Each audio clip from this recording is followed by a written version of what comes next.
Last question पाची, दूसरा ग्रंथियों 12:2 से है पास्टर जी। जी जी जी जी 12:2। यहाँ पर पास्टर जी संत पौलुस एक ऐसे मनुष्य को जानता है 14 वर्ष से, जी, जो पास्टर जी तीसरे स्वर्ग तक उठा लिया गया है। जी, तो पास्टर जी इसमें क्वेश्चन दो होते हैं कि ये मनुष्य कौन है पास्टर जी, और क्या स्वर्ग तीन है पास्टर जी, क्योंकि लिखा तीसरे स्वर्ग तक उठा लिया गया है वो मनुष्य। Yes yes yes yes. Okay, मैं जवाब दे दूं, ये आपका फिनिश हुआ तो? जी, मैं जवाब दे दूं सर? जी ओके, नाउ इनका दूसरा प्रश्न यह है, दूसरा कुरिन्थियों 12:2। दूसरा प्रश्न, दूसरा कुरिन्थियों 12:2। मैं मसीह में एक मनुष्य को जानता हूं, 14 वर्ष हुए, कि ना जाने देह सहित ना जाने देह रहित परमेश्वर जानता है, ऐसा मनुष्य तीसरे स्वर्ग पर उठा लेगा। मैं भी ढूंढ रहा हूं इस आदमी को। हम भी ढूंढ रहे हैं इस आदमी को, ये नहीं मिलेगा सर अभी। अगर आप ये पूछ रहे हो कि ये कौन है, तो जब पौलुस ने नहीं लिखा और वो ये भी कहता है कि ना जाने देह सहित ना जाने देह रहित, इसका मतलब है कि ये आदमी उस वक्त जब ये लिख रहा था, उस वक्त में ये मर गया है या जिंदा भी है। शब्द पे ध्यान दीजिए, एक मनुष्य को जानता हूं, कौन? पौलुस। 14 वर्ष हुए, मतलब ये घटना को कम से कम 14 साल हो गए। तो मुझे नहीं पता कि जब मैंने ये दर्शन उसके बारे में देखा, तो मुझे नहीं पता कि वो शरीर के साथ गया या बिना शरीर के गया, दूसरे शब्दों में जिंदा गया या मरने के बाद गया।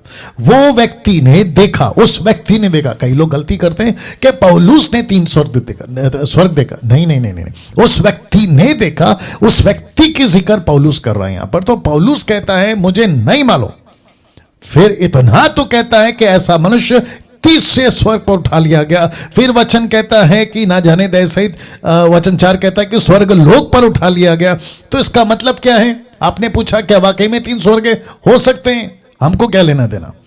अगर मुझे व्यक्तिगत पूछोगे, अभय लाइन में है आप, अगर व्यक्तिगत पूछोगे मेरे को, मुझे, तो यूहन्ना का 14:1, जॉन चैप्टर 14:1 मैं वेट कर रहा हूं। यीशु ने कहा मैं जा रहा हूं, पिता के घर में बहुत सारे रहने की जगह है, मैं तुम सब के लिए घर बना रहा हूं, ताकि मैं वापस आऊं तो तुम्हें अपने साथ ले जाऊं।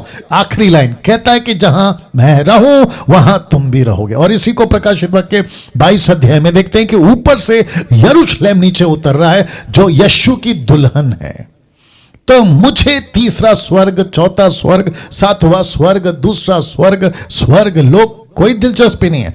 मुझे दिलचस्पी है कि मैं यीशु के साथ रहूंगा। अगर यीशु तीसरे स्वर्ग में है, मैं वहां रहूंगा। अगर यीशु पहले स्वर्ग में है, मैं वहां रहूंगा। अगर यीशु नए यरूशलेम में जो पृथ्वी पे उतरेगी, जिसको कहते हैं स्पेस, ये जिस दिन खत्म हो जाएगा ना ये अर्थ, इसी स्पेस में जब यरूशलेम उतरेगा तो मैं उनके साथ रहूंगा, मुझे कोई दिक्कत नहीं है। और ऐसी ही विचारधारा के साथ मैं समझता हूं कि अभय हम सब मसीह लोगों को चलना चाहिए।